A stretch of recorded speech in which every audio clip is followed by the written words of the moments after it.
하는 주님, 예수님의 공생의 사역의 마지막에 우리도 다다랐습니다. 십자가와 부활의 말씀이 우리 안에 정리될 때 우리의 마음 속에서 하나님을 발견할 수 있는 유일한 희망의 눈을 뜨는 것을 확인할 수 있습니다. 하지만 이 희망은 세상이 주는 희망이 아니에요. 그리스도 예수를 통한 주님의 영적인 세계의 열림을 허락받는 것입니다.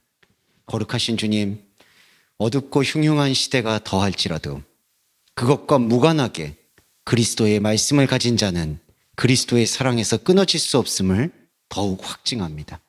이 말씀의 확증을 힘입어 동서말씀 교회의 요한복음 마지막 예배를 하나님과 함께 할까 합니다. 시작하는 시간과 마지막 시간을 함께 지켜주시기를 간절히 소원하며 예수 그리스도의 이름으로 기도드립니다. 아멘. 네, 신앙고백문 임찬혁 집사님께서 대독해 주시겠습니다.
아멘.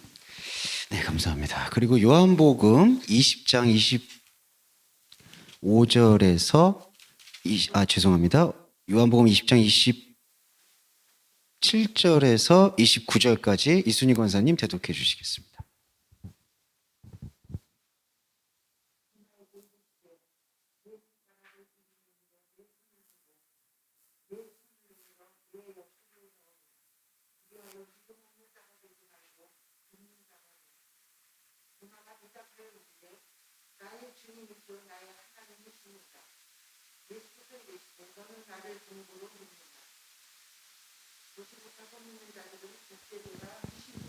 아멘. 네, 아이고 지금 또 상황들이 좀 뭐랄까 흉흉하죠. 네, 좀 아쉬움도 좀 있습니다만 지난 어저께도 저희가 이제 시편을 나눌 때 그 말씀을 드렸어요. 그 현상적인 사건을 뭐 하나님께서 이 사건을 통해서 우리한테 뭘 말씀하실까 그런 거를 생각하기보다는 그것과 무관하게 계속 우리는 뚜벅뚜벅 하나님의 말씀 세계에 더 집중하는 그러한 오히려 기회를 삼는 게 더 필요하다라고 생각을 합니다. 그래서 지금 녹화를 시작하시면 좋을 것 같은데 교회 소식 같이 알려드릴게요. 혹시 이제 영상으로만 또 접하시게 되는 분이 계시니까 착각이 없으시게 저도 이제 항상 어느덧 보니까 저희 담당 무슨 관리인처럼 되셨어요. 이제 제가 계속 자문을 받고 있는 그 내과, 호흡기 내과 교수님이 계신데 그분한테 뭐 예배나 집회 뭐 이런 팁을 계속 저희가 말씀을 드리고 자문을 구하고 있는데, 오늘까지는 이제 4단계가 아직 시행 전이기 때문에 오늘까지 저희가 오프라인 예배를 제가 이게 시작을 했고요. 다음 주 예배입니다. 18일 그리고 25일 두 주간은 비대면으로 드릴 것 같아요. 그래서 주제나 상황에 대한 것은 또 자세하게 또 제가 따로 카톡이나 아니면은 여러 SNS로 말씀을 올리도록 하겠습니다. 그래서 18일과 25일은 일단 비대면으로 진행을 하고요. 그리고 그 이후에도 뭐 혹시 어떻게 될지는 모르죠. 그게 갑자기 뭐 확진자가 감소한다는 보장은 없으니까 그 이후에도 좀 탄력적으로 대응하도록 하겠습니다. 그리고 또한 그 바이블 타임 관계 안내를 드리면 줌이라는 앱이 있었어요. 실시간으로 함께 이렇게 공부하고 말씀을 나눌 수 있는 앱이 있다고 합니다. 그 휴대폰으로 직접 앱을 깔 필요도 없고 그 카톡으로 이렇게 받으시면 그걸 클릭을 하셔서 접속만 하시면 될 수 있는 시스템이라서 바이블 타임도 일단 2주간은 그 방식으로 진행하도록 하겠습니다. 네. 그래서 괜찮으시면 좀 혹시 다른 요일에 시간이 안 되셔서 오프라인에 불참하셨던 사정이 있으셨던 분들도 제가 단체 카톡을 열어서 지금 열었고요. 그거를 이제 줌 링크 주소를 그 시간에 뭐 시작하기 10분 전이나 이제 20분 전에 거기다 올려드릴게요. 그러면 혹시 만약에 퇴근하는 시간이시다, 뭐 다른 시간이다 하시면은 이어폰을 꽂고 같이 들어주셔도 좋고요. 적극적으로 참여하실 수 있는 분은 뭐 노트북이나 휴대폰을 집에 나와서 마련하셔서 클릭하셔서 들으시면은 좋을 것 같습니다. 네. 그렇게 진행을 또 해보도록 하겠습니다. 그리고 8월달 바이블 타임도 요 거리두기와 같이 접목을 해서 같이 나눠보도록 할게요. 네. 어찌되었든, 하나님의 말씀을 가진 자들은 그 말씀으로 우리가 현상의 복을 받기를 기대할 수는 없어요. 그렇지만 하나님의 나라가 내 안에서 확장될 수 있는 일에 있어서만큼은 타협의 여지 없이 계속해서 중단 없이 건너가셨으면 좋겠습니다. 그리고 이게 혼적인 무감각이 영적인 무감각을 살리는데요. 오늘 십자가 부활하고 같은 맥락인데 설명드릴게요. 혼적인 무감각이 점점 우리한테 선명해지면요. 우리가 살고 있는 이 삶의 여러 문제에 대해서 그다지 걱정이나 근심이 줄어드는 것은 여러분이 아마 체감하실 수 있을 거라고 생각을 해요.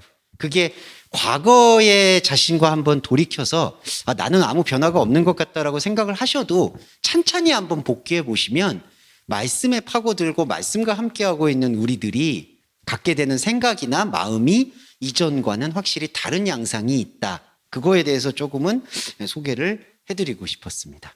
비판적인 건 얘기는 아닌데 이제 저도 계속해서 그런 자문을 받게 되고 목사님들한테 또 다른 목사님들한테도 그 제가 교수님한테 자문 받았던 걸 전달도 드리기도 하거든요. 그러면은 항상 오는 게 이제 참 안타깝다고 해야 될까요? 그러니까 마귀가 주는 시험이다. 아니면은 하나님이 주는 연단이다. 이제 이런 걸로 다 이런 현실적 상황을 평가를 하세요. 그래서 우리가 더 이럴수록 뭐 해야 된다. 근데 아시겠지만 이럴수록 뭐 해야 되는 게 없어요. 네. 우리는 우리가 가지고 있는 영적인 진실에 더 도달하기 위해서 숙고하고 묵상하는 자세만 계속해서 배양하시면 되겠습니다. 네. 그 말씀 좀 교회 소식차 알려드렸고요. 계속 좀 진행하게 되는 말씀의 상황을 함께 어우러져서 취하셨으면 좋겠다는 말씀 또 남겼습니다. 그리고 오늘은 유인물이 크게 필요가 없는 게, 자, 지난주까지가 다락방 강화의 절정이었던 예수님의 기도 17장이었고요. 오늘 저희가 나눌 것은 요한복음의 마지막 부분들입니다. 네, 십자가와 부활에 대한 이야기인데, 이거를 제가 같이 통합해서 말씀드리는 이유는 십자가와 부활을 따로 떼어놔서 설명드릴 수가 없는 그 한계와 그 분명함이 있고요. 그리고 사실은 이거는 이제 18장부터 21장까지는 원어로나 아니면 분석해서 볼 부분이 아니라 이렇게 마음속에 정리를 하듯이 우리 마음에 새기는 작업이라고 생각하시면 되겠습니다. 그래서 공교롭다는 표현이 좀 그렇지만 네, 이렇게 이거는 농담입니다. 이렇게 마지막을 장식하시게 되면 이 말씀을 보는 데 있어서 상당히 자신감이 붙으세요. 그러니까 여기 지금 만약에 오프라인은 못 나온 분들을 탓하는 건 절대로 아닌데 이렇게 마지막을 이렇게 갈무리를 하고 나오면은 이 말씀이 또 내 안에서 소용돌이 치는 순간도 있습니다. 그래서 오늘은 마지막 시간인데 편한 마음으로 그냥 쭉 스토리로 이거를 들어주시면은 감사할 것 같아요. 네, 어렵게 듣거나 뭐 내가 힘든 의미가 있는 거는 도마나 베드로와의 대화 정도만 주의 깊게 들어주시면 되고요. 나머지 부분들은 이런 스토리는 여러분들이 십자가 이야기는 거의 다 알고 계시니까 제가 쭉 설명을 드리는 걸로 하겠습니다. 그래서 먼저는 십자가 이야기 말씀드리고 잠깐 쉬었다가 부활 이야기 이런 식으로 나가보도록 하겠습니다. 자, 18장부터는 아주 국면이 빠르게 전개가 바뀌어서요. 17장까지는 다락방에서 이렇게 기도하시고 얘기하시고 한 다음에 그냥 어떤 기도의 마무리가 되는 것처럼 보였는데 18장에 가서는 제자들과 함께 기드론 시내 저편으로 나가시고요. 이제 거기서 예수를 팔려고 마음먹었던 유다와 군대들이 따라와서 이제 추궁을 하고 여기서 예수님을 붙잡으려고 하는 게 나타납니다. 예, 그런 여러분 다 알고 계시는 거죠. 그런데 이제 시몬 베드로가 칼을 꺼내요. 예, 칼을 꺼내서 이거를 대제사장의 종을 베어버리는 일이 벌어집니다. 근데 이제 이게 어떤 상징을 갖고 있냐면은 그 귀를 베어버린다라고 하잖아요. 그러니까 이게 이제 그때 당시에 실제로 귀를 베었는지 안 했는지는 확실치가 않아요. 근데 이 말씀이 이렇게 유래하는 이유는 뭐냐면 베드로의 상황을 이렇게 표현해주는 액션으로 보시면 좋을 것 같아요. 무슨 뜻이냐면은 귀가 잘리잖아요. 이거는 대제사장의 귀를 자른다기보다는 현재 진리에 대해서 듣고 싶지 않거나 들을 수가 없는 베드로의 상태를 설명해 주는 액션으로 보시면 저는 가장 적절하다고 생각이 들어요. 그러니까 베드로가 칼을 꺼내서 제사장 귀를 자르죠. 근데 왜 굳이 귀를 잘랐을까? 그럼 귀를 잘랐다는 말씀이 왜 내려오는 걸까라고 봤을 때에는 이건 대제사장이 들을 귀가 없다라는 뜻이라기보다는 베드로가 들을 귀가 없다라고 보는 게 가장 적절한 태도다. 그래서 예수님이 이거를 이렇게 얘기하시죠. 검을 집에 꽂아라. 아버지께서 주신 잔을 내가 마시지 않겠느냐. 이 부분은 뭐냐면 왜 여전히 들으려고 하지 않느냐. 오히려 제사장에 대한 관심사라기보다는 베드로가 여전히 듣지 않으려고 하는 바로 그 마음이었다. 왜냐하면 요한복음 이야기를 보시면 바로 이전에 13장에서 17장까지 아주 장황하지만 집요하게 예수님이 이 말씀 세계에 대해서 펼치셨거든요. 근데 지난번에도 말씀드렸지만 제자들이 별 관심이 없었잖아요. 그 관심이 없는 결과가 이렇게 나온 거예요. 가롯 유다가 대제사장과 그 군속들에게 예수님을 팔아넘기려는 걸 눈앞에 봤던 베드로가 갑자기 눈이 돌아가서 대제사장의 귀를 자르는 폭력적인 행동을 한 거. 이게 어떤 의미냐면은 예수님의 13장과 17장 요한복음 말씀을 제대로 들었다면 솔직히 방관을 했어야지 맞는 거예요. 아, 이게 지금 이제 하나님 아들이 갈 수밖에 없는 길이구나라는 거를 깨우친다라는 거죠. 근데 베드로는 그렇지 않았죠. 계속 귀를 자르죠. 그게 바로 베드로의 귀가 지금 닫혀 있다라는 사실을 얘기하고 있다. 자, 이 얘기는 우리한테 주는 시사하는 바가 되게 큰데요. 우리가 십자가를 이해하는 데 있어서만큼은 여기서 가장 갈리는 게 예수님을 이때부터는 오히려 감정적으로 지켜봐서는 안 된다. 그러니까 우리가 옛날 영화 중에 10분 이해는 되는데 그 패션 오브 크라이스트라는 영화가 있습니다. 이제 멜 깁슨이라는 아주 독실한 캐톨릭 신자가 돈도 대고 제작하고 만든 영화인데요. 이 영화의 가장 큰 맹점이 뭐냐면 우리가 말씀을 듣고 말씀을 이해하는 참 그리스도인이면은 오히려 예수님의 십자가 그 과정에 대해서는 감정의 물기를 싹 빼야 돼요. 이때는 예수님을 그냥 이사야서 53장에 얘기하는 잠잠히 걸어가는 어린 양처럼 바라봐야 돼요. 그런데 우리가 갖게 되는 신앙심이 그 반대인 경우가 상당히 많아요.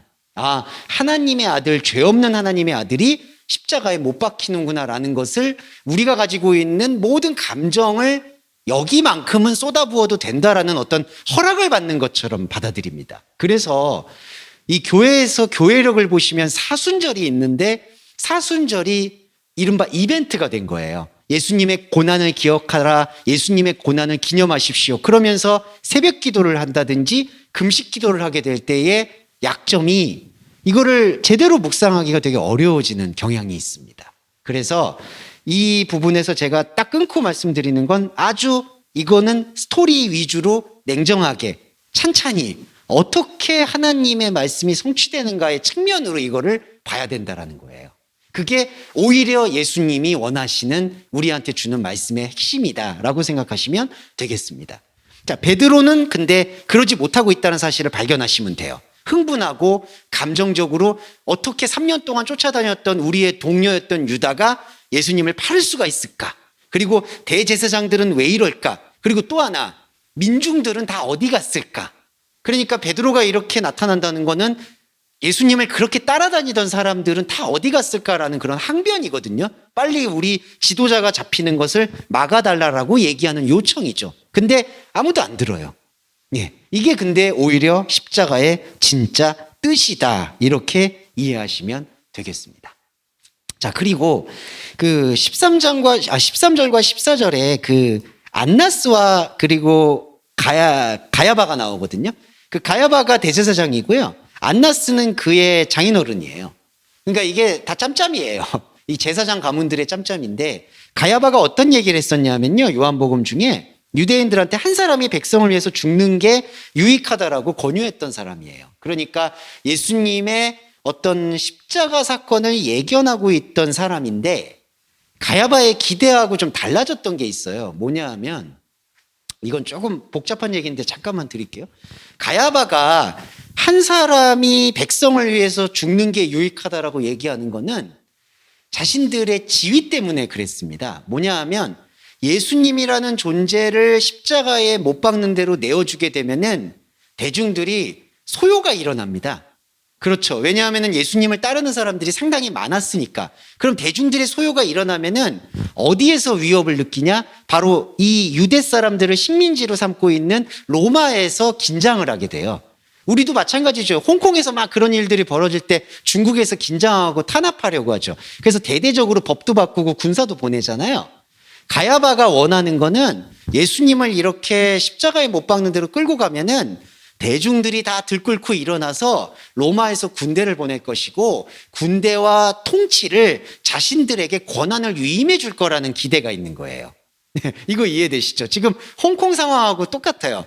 홍콩에서도 원래 친중국파 사람들은 지금 목소리가 작았거든요.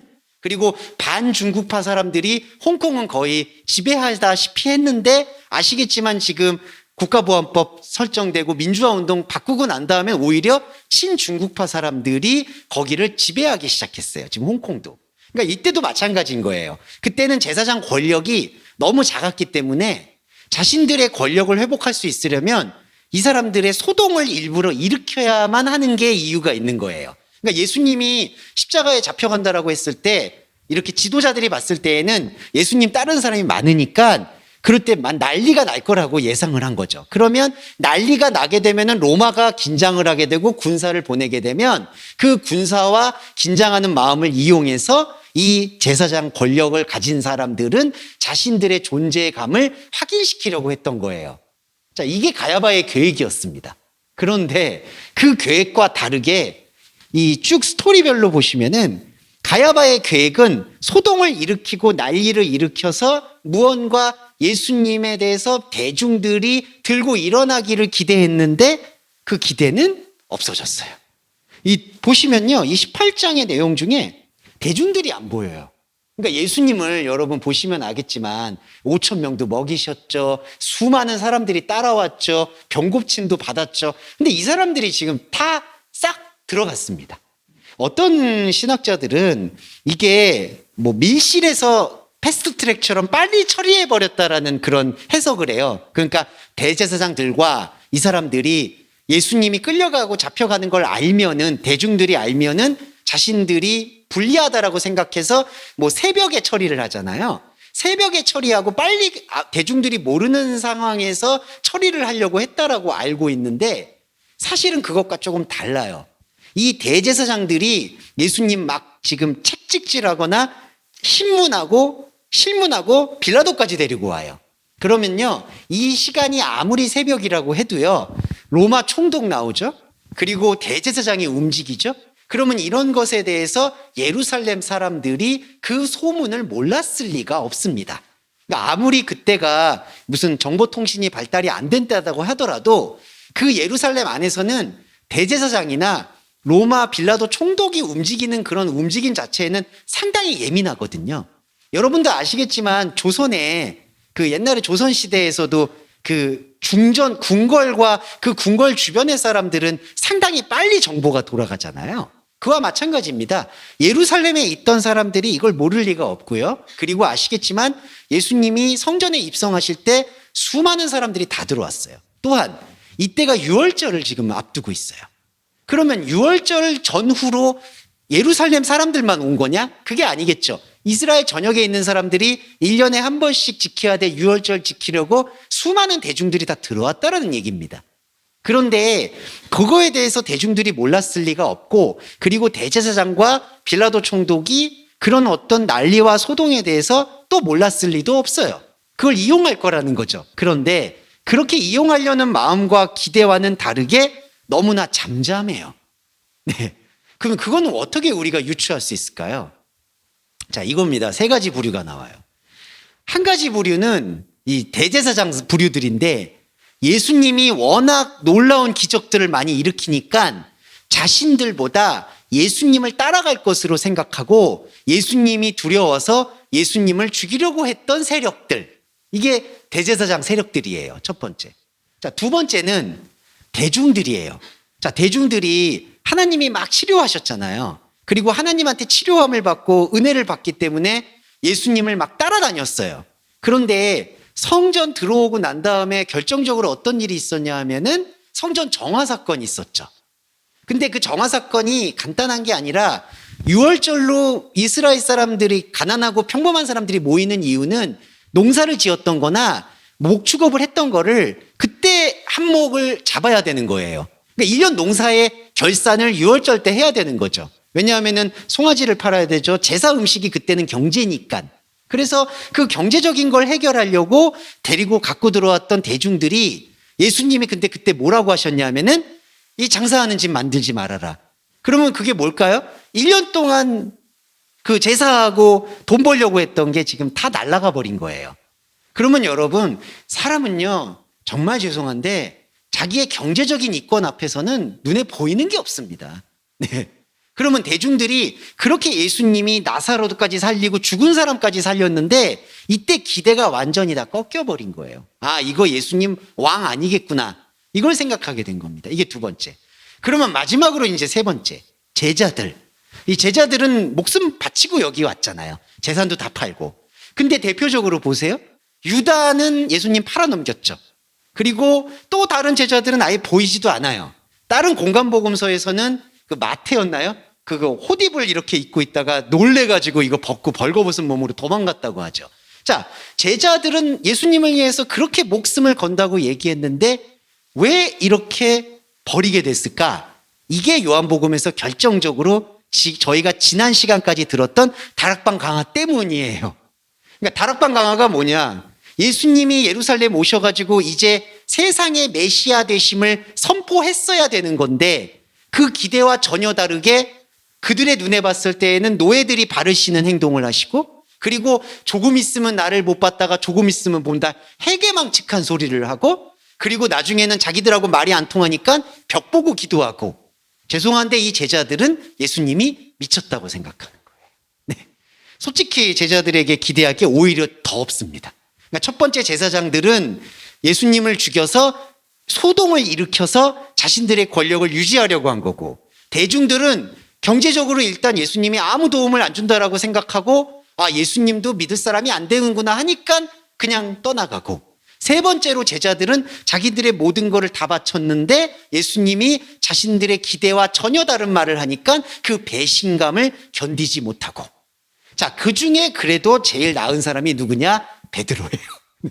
네, 그래서 오늘은 제가 베드로 칭찬이라고 얘기하면 좀 송구스러운데 베드로가 참 뭐라고 해야 될까? 그 되게 사람이 성급하기도 하고 막 혈기도 많고 그러잖아요. 근데 여기서 되게 짠한 부분이 이 18장에 보면은 제사장들은 막 집요하게 쫓고 있죠. 빌라도도요. 이 빌라도를 어떤 분들은 좀 이렇게 긍정적으로 보시는데 그게 아니라 이 사람은요. 그냥 나쁜 의미에서 부정적인 의미에서의 자기 몸이나 자기 지위를 요구하는 공무원 중에 한 명입니다. 그러니까 모든 공무원들은 전혀 그렇지 않죠. 소임을 다하는데 이 빌라도의 공무원의 나쁜 예는 뭐냐면 자기한테 책 잡힐 걸 안 만들려는 사람이에요. 왜냐하면은 식민지의 총독이거든요. 식민지의 총독은 여기가 소동이 일어나지 않게 관리하는 게 최우선 목적이에요. 그런데 예수님의 사역을 살펴보니까 별로 이렇게 십자가 처형을 할 만한 죄목이 안 보여요. 그러면 이건 나중에 어떻게 되냐면 분명히 자기한테 문제가 될 거라고 보는 거예요. 그냥 죄목이 안 되는데 이 사람을 십자가에다가 처벌하고 이러면 자기가 분명히 그게 흠결이 있을 거라는 걸 알기 때문에 상황 관리를 막 하려고 그래요. 그래서 오히려 빌라도 총독이요, 막 대중들을 찾아요. 야, 당신들 그 대제사장이 당신들의 메시아 예수님을 막 십자가에 못 박으려고 한다. 그래서 막 시간을 끌어요. 책찍질하고 난 다음에도 죄를 못 찾겠다. 그렇게 얘기해요. 그게 왜 그러냐면은 빨리 대중들이 알라고. 그러니까 대중들이 여기서 만약에 소동을 일으켜 달라고. 그래야지 대제사장들이 이런 논리를 지금 주장하지 못할 거 아니냐. 그랬는데 빌라도의 계획과 다르게 대중들이 가만히 있죠. 네. 그러니까 빌라도는 어쩔 수 없이 대제사장이 요구하는 대로 그냥 넘긴 거예요.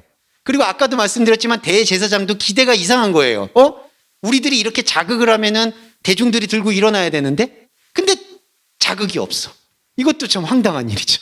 그러니까 그런데 이미 예수님을 십자가에 처형할 만한 형벌로 자기들이 몰고 갔는데 거기서 물을 수도 없죠. 이게 또 제사장들이 갖고 있는 딜레마인 거예요. 자, 그런데 여기서 제가 왜 베드로를 찬양하느냐? 지금 다른 제자들이 안 보여요, 여러분. 보시면. 예. 아까도 말씀드렸지만 마태였나요, 그 사람? 옷 벗고 도망가는 사람? 예. 그것도 제자 중에 한 명이지만 그냥 옷 벗고 도망가요. 그럼 남은 사람이 누구냐? 베드로밖에 없어요. 네. 자, 베드로가요. 이거 좀 잘 말씀드리고 싶어요. 이 민감한 얘기만 중요한 영적인 메시지가 베드로한테 예수님이 너가 나를 3번 부인하지 않으면은 뭐 한다. 이렇게 얘기를 하시잖아요. 근데 그 얘기와 여기 대제사장 뜰에 있었을 때 3번 부인했다. 이것과 이렇게 같이 연결해서 보시면 조금 곤란해요. 자, 같은 사건처럼 보이는데 이거는 받아들이는 게 좀 달라요. 자, 무슨 얘기냐면 예수님이 베드로한테 3번 부인하라는 얘기는 3번 부인의 필연성을 얘기하신 거예요. 저희한테도 필요한 거잖아요. 우리 의지로 하나님을 믿을 게 없다라는 거를 고백하는 것. 완전한 고백이 3이라는 숫자로 이렇게 상징적으로 묶인 거거든요. 그러니까 그거는 베드로만이 아니라 우리도 해당하는 얘기예요. 그런데 베드로는 여기서 두 가지가 좋은 점과 나쁜 점이 나오는 게, 좋은 점이라고 하는 거는 의리가 있는 거죠, 한마디로. 네. 제자들이나 다른 사람들은 이 상황과 현장을 면피하려고 하는데 베드로는 끝까지 붙잡고 있었던 거예요. 이 대제사장 뜰에 들어가서 계속해서 버티고 있어요. 근데 자기의 버티는 마음과 다르게 아무도 도와주지 않는 걸 느낄 수가 있어요. 여기에 이렇게 버티면 자기하고 동조하는 사람들이 같이 와줘야 되잖아요. 근데 오질 않아요. 그러니까 부인이 되는 거예요. 그런데 베드로가 느낄 때에는 이렇게 부인하는 게 3번 부인했다, 4번 부인했다, 이게 중요한 게 아니라 예수님의 말씀에 대해서 베드로는 또 하나의 오해를 하는 거예요. 아, 내가 이렇게 열심히 하나님을 찾으려고 했지만 나의 마음과 나의 육신이 간사해서 내가 하나님의 아들을 부정하는구나. 그러니까 여러분, 이게 메시지가 다른 게, 예수님은 그 부정하라는 것을 필연적인 말씀의 반응으로 말씀하신 거고, 베드로는 인간은 이렇게 나약하고 험악하고 힘든 존재구나라고 절망을 했다는 거예요. 자, 예수님이 베드로한테 3번 부인을 얘기하신 것은 절망하라는 메시지가 아니라 이게 복음이다. 이거를 설명하시는 건데, 베드로는 성령을 받기 이전에 베드로는 그게 아니라 인간은 이렇게 나약하고 허물없구나, 부질없구나라고 고백을 했다는 거예요. 왜 제가 이 말씀을 드리냐면은 베드로가 이렇게 나와서 부인하고 막 울잖아요. 여기 요한복음에서는 운다는 얘기는 없지만 마태, 마가에서는 있었죠. 베드로가 그 말씀이 생각나서 막 울었더라. 근데 여러분 보시면 20장하고 21장에서 요한복음에서는 뭐 어떻게 되냐면 갑자기 또 어부가 돼버려요. 나 뭐 이런 사람이 있나 싶었어요. 네. 그러니까 여러분, 이게 베드로의 멘탈이 전 이해가 안 갔어요. 왜냐하면 3년 동안 모든 거 버리고 예수님 따라갔는데 예수님 십자가에 돌아가신 지 뭐 일주일이 지났어요? 한 달이 지났어요? 그것도 아니죠. 예수님 십자가에 끌려가셔서 피 흘리신 지 3일도 안 됐던 거예요. 3일 정도가 된 거죠. 부활하면서 나타나니까. 근데 그 사이에 지금 베드로가 어떻게 됐나요? 지금 고기 잡으러 바다로 간 거예요. 뭐 이런 양반이 다 있습니까? 네. 근데 이 멘탈을 어떻게 이해할 수 있을까요? 베드로가 3번 부인이라는 예수님의 말씀에 대한 오해가 뭐냐면, 아, 나라는 존재는 하나님을 믿을 수도 없고 하나님의 아들을 모실 수도 없는 존재구나라는 완벽한 절망이 오다 보니까 그냥 자기 생업처로 가버린 거예요. 네. 그러면 여러분, 여기서 중요한 변곡점이, 아, 우리가 죄인이구나, 우리 안에 하나님이 없구나 라는 이 메시지를요, 우리 감정을 동원해서, 아, 나는 진짜 벌레만도 못하는 존재고 하나님은 하늘에 있고 우리는 땅에 있으니까 아무것도 깨우칠 수가 없어, 이런 절망감으로 생각해서는 안 된다는 거예요. 네, 이해되시죠? 그런 절망감은요, 오히려 우리를 더 세상에 빠지게 만드는 게 바로 베드로의 모델이에요. 베드로가, 아, 내가 이렇게 의리를 지켰는데도 나도 예수님을 부정하고 저주하는 사람이구나, 그 절망감이 어떻게 반응으로 왔냐면은 그냥 고기 잡으러 가버려. 그러니까 말씀을 안 본다는 얘기가 돼버리는 거예요. 이거 자체만 보면. 이후에 성령을 받은 다음에 완전히 달라지죠. 그 이후에도 어부였나요? 아니죠. 그때 말씀을 본격적으로 가르치죠. 그러니까 이와 마찬가지로 3번 부인이라는 하나님의 말씀은 우리 안에 이렇게 감정적인 어떤 절망으로 받아들일 게 전혀 아니라 하나님의 말씀의 필연성으로 받아들일 필요가 있다. 그런 의미에서 베드로의 모델을 우리가 좀 중요하게 생각을 해야 될 것 같아요. 베드로가 대제사장의 뜰에 있었던 것은 좋은 점은 끝까지 의리를 지키려고 했다는 거. 이것도 중요한 거겠죠. 근데 그 좋은 점이 실족하는 걸림돌이 되지 않으려면 베드로의 그 마음을 섣불리 예수님의 말씀과 접목시키려고 하지 말아야 된다. 제가 섣불리 접목시켰던 예가 뭐냐? 다시 한번 말씀드리면 베드로는 예수님이 3번 부인하라고 했던 말씀을 자기는 아무것도 아니다라는 절망으로 받아들인 거예요. 아, 내가 이렇게 열심히 따라다녔어도 절망. 근데 예수님은 절망을 하고 말씀 주신 게 아니라 너가 그 자신을 그런 감정이나 절망으로 받아들이지 않고 내 안에 하나님이 없다라는 영적 고백으로 받아들여야지 오히려 성령이 너를 견인할 것이다라고 얘기한 거죠. 그러니까 우리도 십자가 사건을 이렇게 할 때 이 베드로 교훈 보들 때 대부분 교훈을 얻을까요? 이렇게 사람이 나약하고 연약합니다. 3번 부인할 수밖에 없습니다. 예수님도 그걸 예견하고 너 3번 부인할 거라고 예견한 겁니다. 그게 아니라는 거죠. 이 3번 부인이라는 예수님의 말씀은 베드로만이 아니라 모든 사람한테 해당하는 거고 베드로는 그거를 오해했던 거예요. 그 오해했던 걸 성령을 체험하고 나니까 다시 깨달은 거예요. 그래서 복음서에서 이게 적히는 거예요. 그렇죠. 자, 그 다음에 이제 십자가 이야기로 돌아와 보면 19장에서 보면요. 사실은 이 십자가는요. 누구도 원하지 않는 것 같아요. 예. 그러니까 원래의 목적들이 다 어긋나는 거예요. 빌라도의 목적도 어긋나죠. 그리고 로마 사람을 대표하는 빌라도의 목적도 어긋난 거고 대제사장들의 목적도 어긋나는 거예요.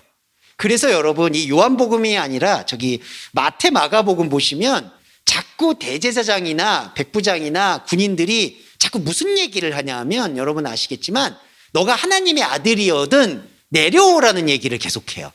그게 마치 조롱하는 것처럼 말을 하는 것처럼 보이는데 이들 안에도 뭐가 숨겨져 있냐 하면 이 사람 진짜 메시아가 아닐까? 그런 기대가 여전히 남아있다는 거예요.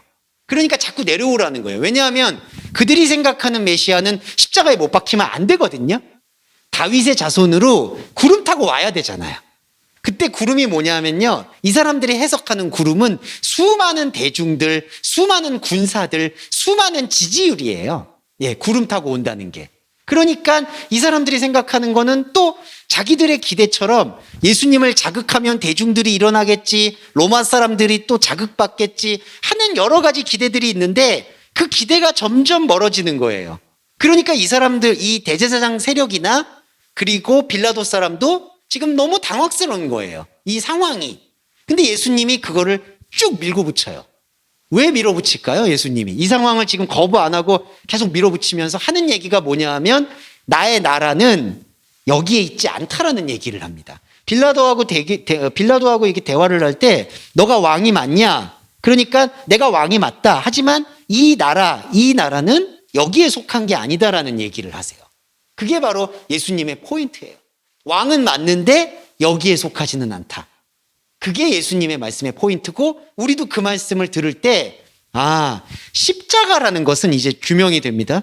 십자가라는 것은 사람이 갖고 있는 욕망의 모든 것이구나라는 게 규명이 돼요. 왜냐하면 예수님의 이 말씀은 이 나라, 우리가 생각하고 있던 나라는 여기 있어야 되지만 예수님은 나라는 있다. 하나님 나라, 이 천국이거든요. 하나님 나라는 있다. 하지만 우리들의 머리와 생각 속에는 없다. 자, 이게 제일 중요한 거죠. 그러니까 천국은 있다. 하지만 너희들이 생각하는 천국은 없다. 이 얘기가 십자가 도상에서 가장 중요한 모티브가 되는 거예요. 이 나라는 분명히 있지만, 그러니까 여러분 말씀, 구원, 천국, 영생 다 있습니다. 다 있는데 이 존재하는 이 생명이 우리 안에 진짜 임박히려면 십자가를 관통해야 돼요. 그러면 십자가를 관통한다는 의미는 무엇이냐? 내가 생각하는 구원, 내가 생각하는 천국, 내가 생각하는 영생, 내가 생각하는 사랑, 이걸 다 바꿔야 된다는 거예요. 말씀이 그걸 하십니다.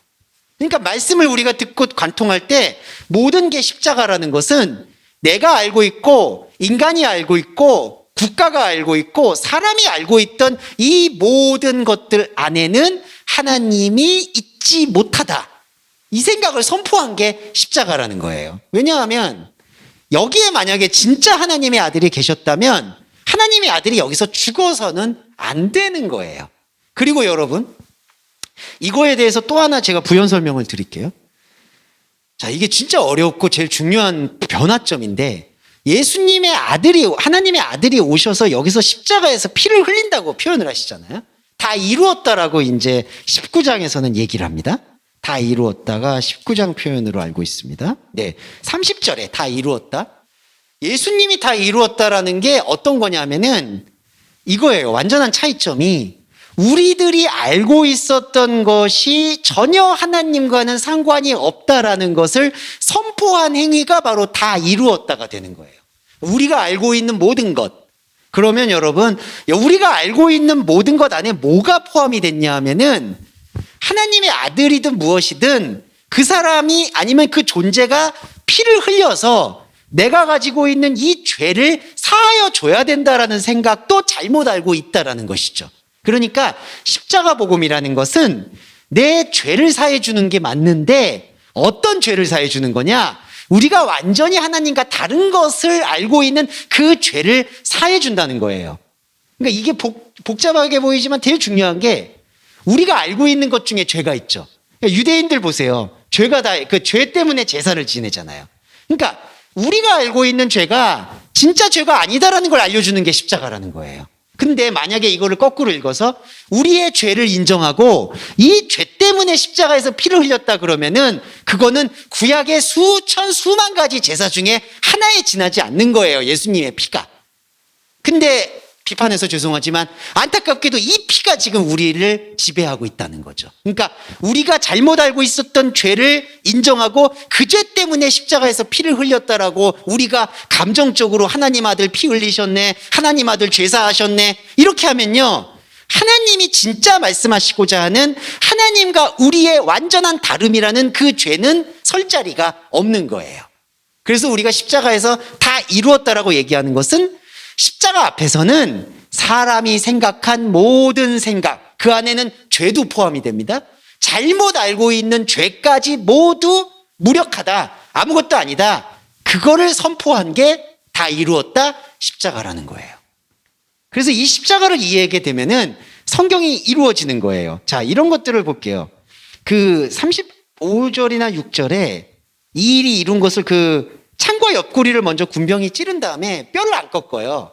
그 뼈를 안 꺾은 게 성경을 응하게 하려 합니다라고 되어 있는데, 자, 이게 어떤 의미냐면은 그 성경에서 그 몸을 보존한다 이런 의미라기보다는 꺾이지 않게 한다라는 뜻이에요. 꺾이지 않는다는 뜻은 뭐냐 하면 하나님이 이 선포하신 이 선포에서는 어느 누구도 그리고 어떤 상황도 예외가 없다라는 것을 선포하는 행위예요. 꺾인다라는 건요, 굴절되고 왜곡되고 오염된다는 뜻이거든요. 그 뼈가 꺾이지 않는 성경 말씀을 응한다는 얘기는 예수님의 이 몸을 온전히 보존한다는 얘기가 우선이 아니라 예수님이 선포하신 십자가 앞에서는 누구도 예외가 아니다. 여기에 대해서는 그래도 인간적인 죄가 좀 필요하지 않을까? 인간적인 생각, 인간적인 감정이 또 동원돼야 되지 않을까? 그 모든 게 포함되지 않는다라는 것을 꺾이지 않게 한다라는 것으로 구약 말씀을 성취했다는 거죠. 그 여러분, 이 구약 말씀 성취는 제가 이제 요번 바이블 타임을 하고 있으니까 히브리어적으로 다시 풀어드릴게요. 이 꺾이지 않는다라는 의미가 바로 제가 앞서 지금 말씀드렸던 하나님 앞에서, 십자가 말씀 앞에서는 온전히 보존될 수밖에 없다. 이거를 선포하고 있습니다. 그래서 십자가에 대해서 정리를 해보면 우리가 알고 있었던 모든 혼적인 것들은 이제 하나님을 섬길 수가 없다. 이거를 우리가 고백을 할 수밖에 없은 거예요. 그게 다 이루었다라는 거예요. 이거를 십자가로 이해하시면은 이 십자가 사건이, 제가 제발 부탁드리는 것 중에 하나는 예수님이 피를 흘리셨네, 아프셨네, 이거를 먼저 생각하시기보다 예수님의 이 묵묵히 걸어가셨던 십자가라는 사역의 핵심이 뭔가를 우리가 정확히 알아야지 오히려 하나님의 아들의 희생을 헛된 것으로 안 만든다. 이거를 조금은 강조드리고 싶습니다. 네. 자, 십자가 얘기까지 했고요. 좀 이따가 부활의 이야기 말씀 나누겠습니다. 십자가에 대한 이야기 말씀드렸고, 그리고 이제 아까 말씀하신 거 맞아요. 그 대제사장의 귀를 자른 게 아니라 대제사장의 종의 귀를 잘랐는데, 이제 요게 스토리에서 잠깐 빠졌던 게 예수님은, 베드로는 대제사장, 예수님을 끌고 와서 붙잡으려고 하는 그 사람의 귀를 자르는 게 가장 유효하다라고 생각을 했다라는 취지에서 종의 귀를 자르긴 했지만 대제사장의 귀를 자르려고 했다라는 걸로 저희가 유추가 가능할 것 같고요. 그 유추에서 또 메시지가 오는 거는 그게 대제사장이었든 대제사장의 종이었든 그 귀를 자르는 행동은 예수님의 말씀에 대해서 듣지 못하고 듣지 않으려는 베드로의 상태를 설명하고 있다. 이 부분이 조금은 첨언이 됐으면 좋겠고요. 자, 십자가에서 다 이루었다라는 것을 여러분 이런 건 한두 번씩 더 묵상을 해주시면 감사할 것 같아요. 이 십자가에서 이루었다라는 게 뭐냐? 우리가 잘못 생각하고 있었던 죄에 대해서도 선포했다. 이거 너가 잘못 방향이다. 이것 자체도 다 이루었다에 포함된다라고 생각하시면 되겠습니다. 자, 그리고 이제 아까 또 우리가 쉬는 시간에 얘기 나눌 때, 자, 베드로라는 존재가 우리의 모습하고 저는 거의 동일하다고 생각이 들어요. 예. 우리가 십자가 복음을 받아들일 때 이것 때문에 교리적으로 많이 덧붙여지는 게 많아요. 뭐냐 하면 완벽한 절망이라는 것, 완벽한 무임이라는 것을 우리가 받아들일 때 인간이 본능적으로 그거를 인정하지 않으려는 경향이 있어요. 그러니까 내 존재가 이렇게 있는데 내 존재가 하나님한테 아무것도 바쳐지지 않는다라는 것에 대해서 병적인 두려움이나 병적인 혐오감이 있어요. 그래서 거기에다가 뭔가를 자꾸 덧붙이는 거예요. 왜냐하면 칼빈의 종교개혁일 때 제일 중요한 건 전적 타락이거든요. 그 칼빈의 저는 기독교 강요에서는 그게 가장 탁월한 선포인 것 같아요. 인간은 의인은 없나니 하나도 없다. 여기 앞에서 예외인 사람은 없다. 저는 이 존 칼빈이 거기에 가장 좋은 기여도가 있다고 생각을 해요. 그런데 그게 지금 한 500년이 지났죠, 종교개혁이. 근데 이게 지나와서 전적 타락이 그대로 유지가 되느냐? 유지가 안 되고 있어요. 전적 타락인데 하나님 은혜로 구원을 받았으니 그 은혜에 대한 어떤 보답 혹은 보답이 아니더라도 그 은혜를 더 깊게 이해할 수 있는 성화의 과정 아니면은 상급을 쌓는 과정. 자, 이런 게 여러분 군더더기죠. 이거 다 붙어버린 겁니다. 그 왜 그럴까요? 이것 자체에다 인간의 충동이에요. 그냥 인간이 아무것도 아니다라는 거를 고백하고 그거 고백하고 지속하는 게 다다라고 말씀을 드리면 거기에서 뭐가 더 있지 않습니까? 라고 얘기하는 게 인간의 본성이라는 거죠. 그래서 신앙생활은 그 본성도 말씀으로 계속 잘라내는 거예요.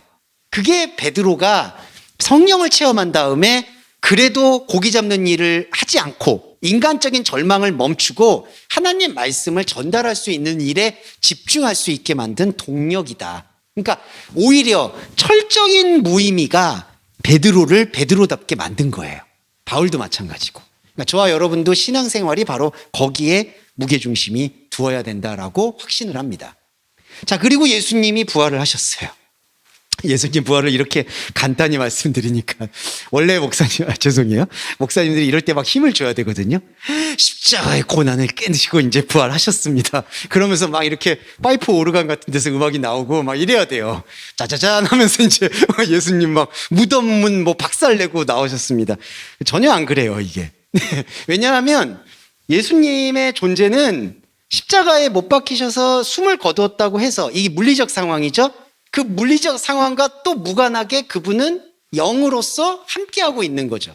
그게 아까 내 나라는 여기에 있는 게 아니다. 이렇게 말씀하실 때 얘기한 거예요. 그러니까 이 가연설 이런 게 아니라요. 예수님도 우리와 똑같은 고난과 아픔을 겪으셨지만 그 고난과 아픔을 감정적으로 나누려는 게 아니라 예수님의 진짜 생명의 목적은 영적인 것은 계속해서 흐르고 있었다. 이것과 무관하게 이 상황과. 그러면 십자가는 왜 보여주신 걸까요? 인간이 갖고 있는 혼적 자아가 하나님과 완전히 다르다라는 그 죄의 모델을 보여주신 거예요, 이게. 그러니까 예수님이 이렇게 십자가 가서 완전히 죽었다가 완전히 살아났다. 지금 요게 메시지 포인트가 아니라 우리한테 이런 메시지를 말씀으로 보여주시고, 그리고 또 한편으로는 이렇게 고백하게 되고 말씀을 이해하게 되는 나의 모습 안에 또 하나님께서 예비해 두셨던 부활의 말씀이 함께 하고 있다라는 것을 나타낸 사건이 바로 부활이라는 거죠. 그러니까 되게 중요한 게 뭐냐면, 예수님이 이렇게 사흘 만에 몸으로 나타나신 게 중요한 게 아니라는 거예요. 이걸 오해하지 말고 들으셨으면 좋겠어요. 저는 당연히 믿고 지지합니다. 예수님의 부활의 역사적인 거는 사실이죠. 그런데 우리가 사실을 붙잡고 믿는 게 중요한 게 아니라 예수님이 왜 부활을 하셔서 이 모습을 보여줬을까라는 것을 확인하고 말씀으로 새기는 게 중요한 거죠. 왜 부활을 하셨을까요? 인간의 철저한 무력감을 인간의 감정적 무력감으로 주는 게 아니라 너가 오히려 혼적인 자아를 동원해서 혼적인 자아가 아무것도 아님을 고백하면 반대로 부활의 생명은 더 깊어질 것이다. 그거를 설명해 주는 게 부활 메시지의 핵심이 됩니다. 네. 그리고 여러분 또 이런 오해를 많이 하시는 분도 있어요. 우리는 예수님 몸의 부활만 지지하고 믿는 게 아니다. 예수님이 나의 죄를 사해 주시고 사망 권세를 이기신 것을 찬양하기 위해서 예수님 부활을 믿는 것이다. 근데 거기에도 함정이 아까 제가 말씀드렸지만 있는 게, 예수님의 사망 권세 이기셨다. 십자가에서 사망 권세를 이기셨다라는 그 사망은 하나님을 모르는 상황에서의 사망 상태를 이기셨다는 거지, 이런 어떤 몸이 고난이 예수님의 십자가의 피로 희생제사가 돼서 그 죄를 씻어가지고 사망 권세 이겼다. 그 맥락도 아니라는 거예요. 이게 좀 구분점이 필요할 것 같습니다. 자, 그렇게 얘기를 좀 나누고 싶고, 20장에서 이제 예수님이 말씀하신 것 중에 두 가지 에피소드만 집중적으로 말씀드리고 마무리할 텐데요. 첫 번째 에피소드가 그 도마에 대한 얘기입니다. 이 도마에 대해서는 조금 오해의 소지가 좀 있는 그런 해석들이 있어요. 뭐냐면 도마가 예수님이 이제 부활하셨다라는 소식을 사람들이 다 이제 전달을 해요. 그래서 이제 제자들이 좀 모이기 시작합니다. 그런데 제자들이 어떤 반응을 보이냐면은 예수님을 잘 안 만지려고 해요. 네. 그러니까 예수님이 이 얘기를 하시거든요. 그 마리아가 만지려고 하니까 17절에 나를 만지지 말라. 그 만지지 말라는 얘기는 너가 생각하고 있는 그런 틀로 생각하지 말라, 그 뜻인데, 그거를 오바를 한 건지 오해를 한 건지 예수님이 부활해서 짠 나타났는데요. 이게 아무도 확인을 안 하려고 해요. 그리고 만지지 않으려고 해요. 그러면 이 도마가 아닌 다른 제자들은 뭘 확인을 안 하고 싶은 걸까? 십자가를 확인 안 하려고 하는 거예요. 예. 그러니까 십자가에 못 박혔다는 사실을 인정하고 싶지 않은 거예요. 이거 왜 그럴까요? 십자가에 못 박혔다라는 거는 그때 당시에 가장 흉악한 죄인들이 매달리는 거예요. 그러니까 하나님의 아들은 여전히 구름을 타고 와야 되기 때문에 십자가에 못 박힌 것은 예수님이 아니었다라고 믿고 싶은 거예요. 네, 이해되시죠? 그러니까 우리도 만약에 엄청난 사람을 지금 모시고 있는데 이 사람이 무슨 흉악범이나 사이코패스나 처벌받을 만한 십자가에 못 박혔다라고 생각을 하면은 그게 수치스럽게 느낄 거예요. 근데 눈에 보니까 살아났어, 예수님이. 그러니까 이 다른 제자들이 어떤 착각을 갖냐면은, 아, 예수님이 십자가에 안 못 박혔구나. 십자가에 그때 못 박힌 게 다른 사람일 수 있겠구나. 이렇게 믿는 거예요. 그리고 예수님 지금 엄연히 살아났죠? 그러니까 예수님이 이제 나사로도 살린 것처럼 자기 자신도 진짜 죽음의 터널을 건너왔기 때문에 이제는 진짜 메시아, 왕이 될 거다라고 확신하는 거예요. 그런데 이 확신에 찬물을 끼얹는 사람이 누구냐? 도마예요. 도마가 갑자기 손과 옆구리에 이 상처를 내가 직접 만져보지 않으면 나는 믿지 않겠다. 그러면 이거를 사람들이 반대로 좀 이해하는 게, 도마가 믿음이 없어서 이거를 만져봐서 꼭 믿으려고 하는 사람이다라고 오해를 합니다. 제가 이걸 왜 오해라고 말씀드렸냐면은, 도마는 여기서 말하는 믿음이 없는 그 맥락이 아니라 도마는 이거를 확실하게 해야 된다는 거예요. 뭐냐? 예수님의 십자가 사건이 정확한 사실이었다는 것. 그러니까 십자가에 못 박힌 예수가 살아났다라는 이 메시지가 중요한 거지, 아, 예수님은 십자가에 못 박힌 게 아니었어, 그냥 죽음 터널 뚫고 살아난 완전한 영웅이었어, 이걸 믿는 게 믿음이 아니라는 거죠. 왜 그럴까요? 십자가를 받아들여야 돼요. 십자가를 받아들인다라는 것은 우리의 하나님 없음을 고백하는 행위니까. 그 고백하는 행위가 없으면 부활도 없다는 거예요. 이게 도마의 생각인 거예요. 자, 그래서 이런 게 있어요. 28절에 만지고 난 다음에 도마가 나의 주님, 나의 하나님입니다. 이렇게 고백을 합니다. 그 다음에 29절에 이렇게 얘기를 해요.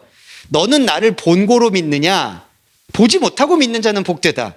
근데 이런 게 이제 원문에 대한 충분한 해석이 없기 때문에 좀 드는 오해인데 베드로한테 이렇게 물어요. 도마한테 예수님이 도마야, 너는 나를 해오락해. 이 호라오라는 단어인데요. 이게 그냥 본다라는 단어가 아니라 시만이나 머리로 깨우쳤다라는 단어예요. 이 호라오. 그러니까 도마야, 너는 나를 본고로 믿었구나라는 얘기는 도마야, 내가 왜 부활하고 하고 있는지를 너는 감을 잡았구나 이 뜻이에요. 너는 나를 본고로 믿느냐. 그러니까 보세요. 보지 못하고 믿는 자가 복되다라는 단어가 여기서는 아이도가스였어요. 이 무슨 뜻이냐? 에이도가스였어요. 보지 못하고 믿는다라는 거는 현상적인 것으로 믿지 않는 사람들이 복되다라는 뜻이고요. 앞에 도마한테 너는 나를 본고로 믿었구나라고 할 때 본고는 현상적으로 본다는 의미가 아니라 호라오, 깨달았구나. 너는 나를 혼이든 아니면 마음이든 눈이든 깨닫는 눈으로 보려고 하는 거구나라는 거를 지금 얘기한다는 거죠. 그러니까 이거를 좀 반대로 받아들이셔야 되는 게 도마야, 너는 나를 꼭 만지고서 믿었느냐? 만지지 않고 믿는 자가 복되다. 이 얘기를 하는 게 아니라 도마야, 너는 그 십자가를 지금 이해하려고 노력했구나. 왜냐하면 사람이 다 피하고 싶잖아요. 자기가 모시는 주군이 3년 동안 모든 걸 투자했던 사람이 비참한 십자가라는 거를 절대로 기억하고 싶지 않거든요. 그러니까 제자들이 그걸 안 만지는 거예요. 그냥 이분이 그냥 영웅이 되길 바라는 거예요. 근데 도마가 그게 아니죠. 우리가 기억하고 있다. 자, 그 기억하고 있다라는 것에는 도마도 도망갔을 거예요. 도마도 막지 못했죠. 그게 다 고백이 된다는 거예요. 우리가 십자가에 못 박혔던 예수가 살아나야 된다는 거죠. 그래서 도마에 너는 나를 본고로 믿었다라는 이 맥락은 너가 나를 진짜 십자가로 관통하려고 하는구나라는 사실의 확인이 되는 겁니다. 그러니까 이게 이 문맥을 봤을 때 그럼 만지지 말고 믿어야 된다. 지금 그 얘기를 하고 있는 맥락이 아니라고 볼 수가 있어요. 자, 그리고 또 하나가 있습니다. 아까 십자가 얘기를 할 때 완벽한 절망으로 자기가 받아들였던 그 베드로. 참 근데 베드로가 또 존경스러운 게 여기 나쁜 얘기 아닙니다. 오해하지 말고 들어주세요. 안 죽어요. 그러니까 이게 유다는요 아시겠지만 자기가 자기 결단을 내버리잖아요. 자기 선택을 해버려요. 그거는 저는 전혀 바람직한 상태가 아니죠. 근데 베드로는 완벽한 절망을 느끼고 인간적으로 그걸 또 받아들였잖아요. 아, 나 정말 죄송한데 난 진짜 인간 막장이구나. 난 진짜 안 되는 놈이구나. 근데 살아요. 그래서 살려고 또 고기를 잡으러 가요. 이게 한편으로는 되게 구차스러워 보이는데 한편으로는 저는 되게 존경스러워요. 솔직히. 아, 이래도 살아가려고 하는구나. 이게 그러니까 그렇게 완벽히 느끼고 야, 며칠 만에 저렇게 고기 잡으러 가는구나. 근데 또 예수님이 고기를 많이 잡아버려. 이 얘기는 이 오해를 그게 뭐 153이라 그래가지고 또 153마리 있는데 그건 의미 없어요. 그냥 베드로야, 너 참 그냥 열심히 사는구나. 조롱이 아니라 그냥 참 넌 대단하구나. 이런 거예요, 그냥. 그래서 고기에서 기로 올린 거예요. 그러면서 베드로가 이 많은 고기 앞에서 베드로가 충격을 느끼는 거예요. 예수님이 살아난 거구나. 이게 도대체 뭘까? 이걸 잘 모르겠다는 거예요. 그러면서 예수님이 그 많은 고기를 보면서 예수님에게 따라가고 다시 예수님을 믿으려고 결의를 다지는 거예요. 아, 예수님이 진짜 메시아구나. 근데 여러분 이게 좀 다른 게 아까 도마는 찬물을 끼얹듯이 십자가 얘기를 하잖아요. 근데 베드로는 그 얘기를 안 하고 그냥 생선 나눠 먹는 거에 지금 골몰하는 거예요. 이 같이 식사하는 게 무슨 뜻이냐면요. 다시 먹고 힘내서 다시 세워봅시다라는 의미예요, 여러분. 이 밥 먹는다라는 게 그렇게 좋은 의미만은 아니죠, 여기서는. 그러니까 베드로가 또 밥 먹고 힘내고 또 싸우려고 해요. 그때 예수님이 아예 찬물을 여기서는 3번으로 끊습니다. 너가 나를 사랑하느냐를 3번 외쳐요. 자, 여기 스토리에서는 여러 가지 해석이 있을 수도 있는데 중요한 핵심은 이 베드로의 예봉을 꺾는 거예요. 뭐냐? 예수님이 다락방에서 예수님이 베드로한테 3번 부인 얘기하셨죠. 그 3번 부인을 다시 확인하시는 거예요. 너가 나를 사랑하느냐? 사랑하느냐? 사랑하느냐? 자, 이렇게 3번 묻는 얘기는요, 역설적으로 너는 나를 사랑할 수가 없다. 근데 사랑할 수가 없다라는 얘기가 부정적인 게 아니라 베드로가 다시 한번 잘못된 생각을 가질 수가 있잖아요. 고기가 많죠? 고기를 나눠 먹죠? 힘을 얻죠? 다시 싸우려고 하죠. 그게 베드로의 사랑의 방식이죠. 근데 예수님은 그 사랑의 방식을 밀어내는 거예요. 너는 나를 사랑할 수가 없다. 예. 그래서 이게 용법이 3개가 나와요.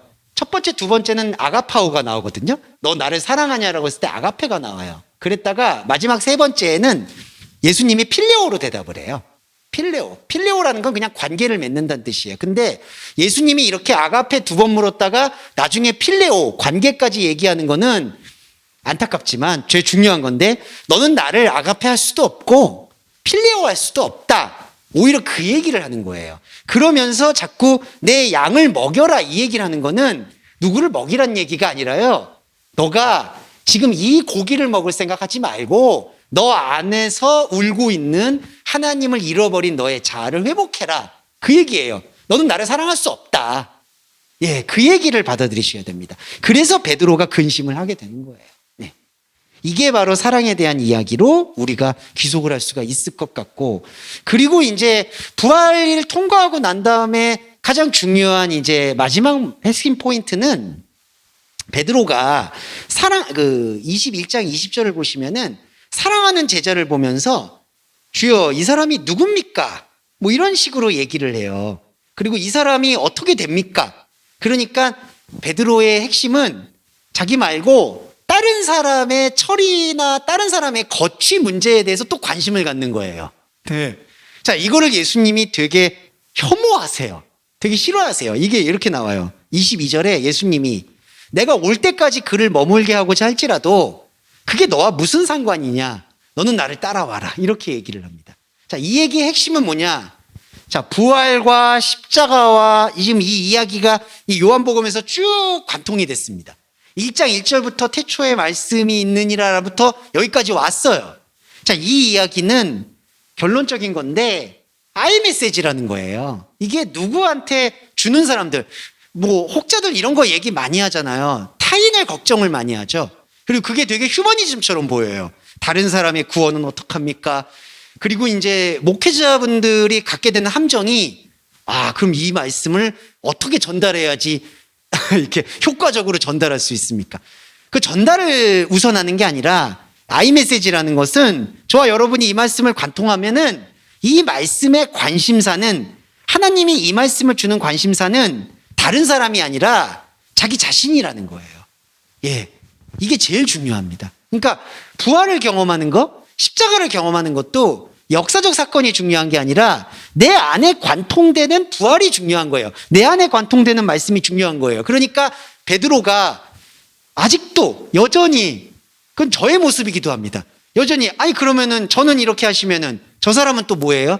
그리고 저 사람보다 나보다 나는 어떻게 되는 거예요? 이런 거를 지금 생각하고 있는 것 자체가 예수님이 볼 때에는 죄송한데 한심한 거예요. 그래서 그게 어떻게 되든 그 사람이 뭘 하든 너가 지금 무슨 상관이냐. 이게 가만히 보면 사람의 생각에서는 되게 이기적으로 느껴지거든요. 아니 그럼 옆에서 내 이웃이 좀 죽어가고 있는데 그러면 뭐 가만히 있으란 얘기입니까? 사람들이 항상 극단적이 되는데 되게 중요한 거는 하나님의 진짜 관심사는 바로 지금 현상에서 그 옆에 있는 사람이 아니라 너 자신이라는 거예요. 우리 자신. 그리고 이게 이기주의가 아닌 게요. 내 안에 하나님을 발견하게 되면은 내 안에 하나님을 발견하게 되는 나는 다른 사람을 볼 때 저 사람 안에도 언젠가는 하나님이 흐를 수 있겠구나라는 그냥 기본적인 존중의 마음을 갖게 됩니다. 그건 너무나 자연스러운 이치예요. 근데 내 안에 나를 먼저 보지 않고 그냥 저 다른 사람들은 어떻게 됩니까? 이거를 먼저 급급해가지고, 그러니까 자기 안에 구원은, 자기 안에 생명은 그냥 아예 무관심한 채. 그러면 어떻게 될까요? 제일 안 좋은 게, 자, 내 안에 나를 보지 못하죠? 그러면은 이 사람을 죽여요. 이게 카인의 원리예요. 그러니까 내 안에 나를 못 살리면요, 필연적으로 사람은 타인을 죽입니다. 자기가 관계 맺고 있는 사람을 영적으로든 육적으로든 혼적으로든 계속 갉아먹는 거예요. 그러니까 여러분, 이게 역사가, 하나님을 찾지 못하는 역사가 이렇게 2000년이 돼서 내려오니까 지금은 죄송한 말인데 그냥 서로가 서로를 죽이는 것밖에 없는 거예요, 이게.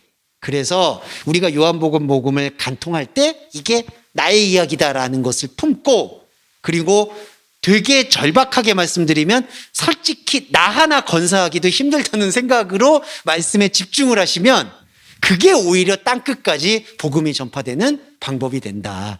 이렇게 생각하시면 되겠습니다.